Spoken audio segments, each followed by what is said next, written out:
The Traveling Musicians by Grimm's Fairy Tales, presented by Storytime Classics, illustration by Courtney at Blue Star Creations. An honest farmer had once a donkey that had been a faithful servant to him a great many years, but was now growing old and every day more and more unfit for work. His master, therefore, was tired of keeping him and began to think of putting an end to him. But the donkey, who saw that some mischief was in the wind, took himself slyly off and began his journey towards the great city. For there, thought he, I may turn musician. After he had traveled a little way, he spied a dog lying by the roadside and panting as if he were tired. "What makes you pant so, my friend?" said the donkey. "Alas," said the dog, "my master was going to knock me on the head because I am old and weak and can no longer make myself useful to him in hunting. So I ran away. But what can I do to earn my livelihood?" "Hark ye," said the donkey, "I am going to the great city to turn musician. Suppose you go with me and try what you can do in the same way." The dog said he was willing, and they jogged on together. They had not gone far before they saw a cat sitting in the middle of the road and making a most rueful face. "Pray, my good lady," said the donkey, "what's the matter with you? You look quite out of spirits." "Ah, me," said the cat, "how can one be in good spirits when one's life is in danger? Because I am beginning to grow old and had rather lie at my ease by the fire than run about the house after the mice my mistress laid hold of me, and was going to drown me. And though I have been lucky enough to get away from her, I do not know what I am to live upon." "Oh," said the donkey, "by all means go with us to the great city. You are a good night singer and may make your fortune as a musician." The cat was pleased with the thought and joined the party. Soon afterward, as they were passing by a farmyard, they saw a rooster perched upon a gate and screaming with all his might and main. "Bravo," said the donkey. "Upon my word, you make a famous noise. Pray, what is all this about?" "Why," said the rooster, "I was just now saying that we should have fine weather for our washing day, and yet my mistress and the cook don't thank me for my pains, but threaten to cut off my head tomorrow and make broth of me for the guests that are coming on Sunday." "Heaven forbid," said the donkey. "Come with us, Master Chanticleer, and it will be better at any rate than staying here to have your head cut off. Besides, who knows? If we care to sing in a tune, we may get up some kind of a concert, so come along with us." "With all my heart," said the rooster. So they all four went on jollily together. They could not, however, reach the great city the first day. So when night came on, they went into a wood to sleep.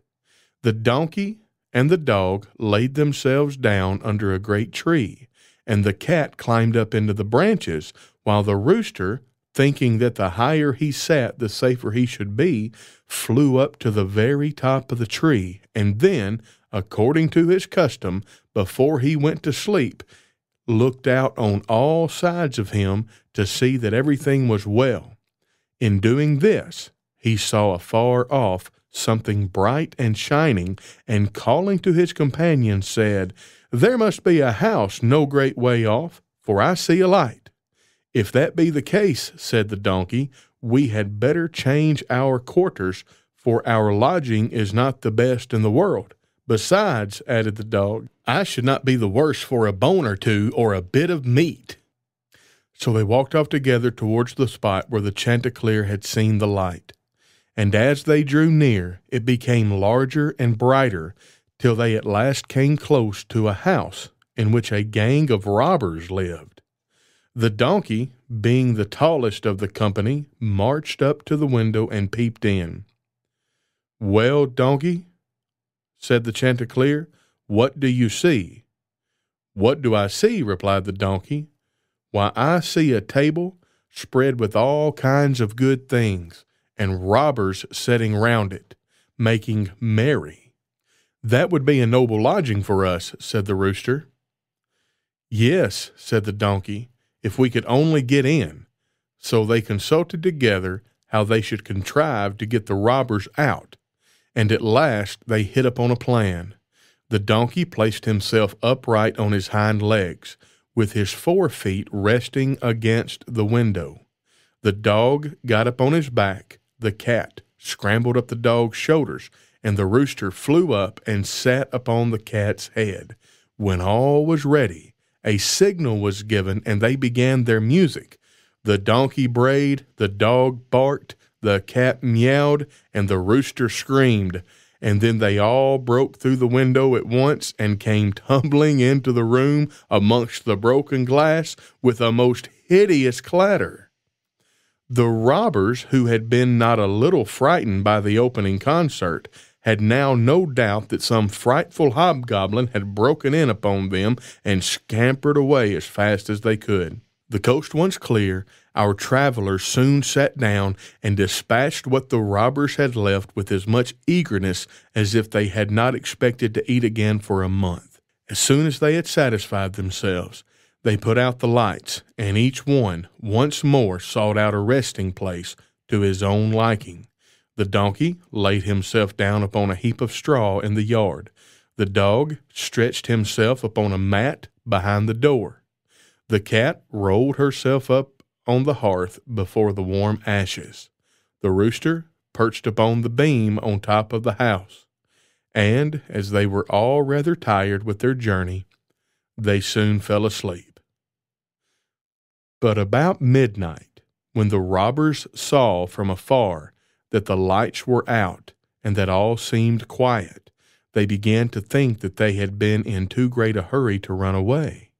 And one of them, who was bolder than the rest, went to see what was going on.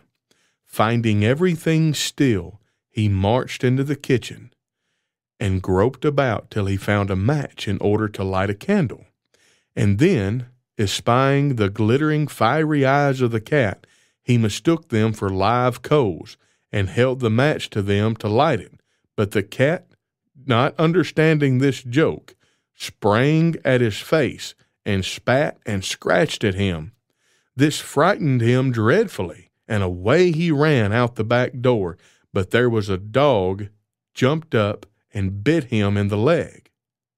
And as he was crossing over the yard, the donkey kicked him, and the rooster, who had been awakened by the noise, crowed with all his might. At this, the robber ran back fast as he could to his comrades, and told the captain how a horrid witch had got into the house, and had spat at him and scratched his face with her long bony fingers, how a man with a knife in his hand had hidden himself behind the door and stabbed him in the leg, how a black monster stood in the yard and struck him with a club, and how the devil had sat upon the top of the house and cried out, "Throw the rascal up here." After this, the robbers never dared go back to the house, but the musicians were so pleased with their quarters that they took up their abode there, and there they are, I dare say, to this very day. The end. Thank you for listening to this fairy tale presented by Storytime Classics. Please subscribe to our channel for more stories that come out weekly, and be sure to go to bluestarcreations.art, linked in the show notes, and you can see more illustrations from our illustrator, Courtney. Thank you very much.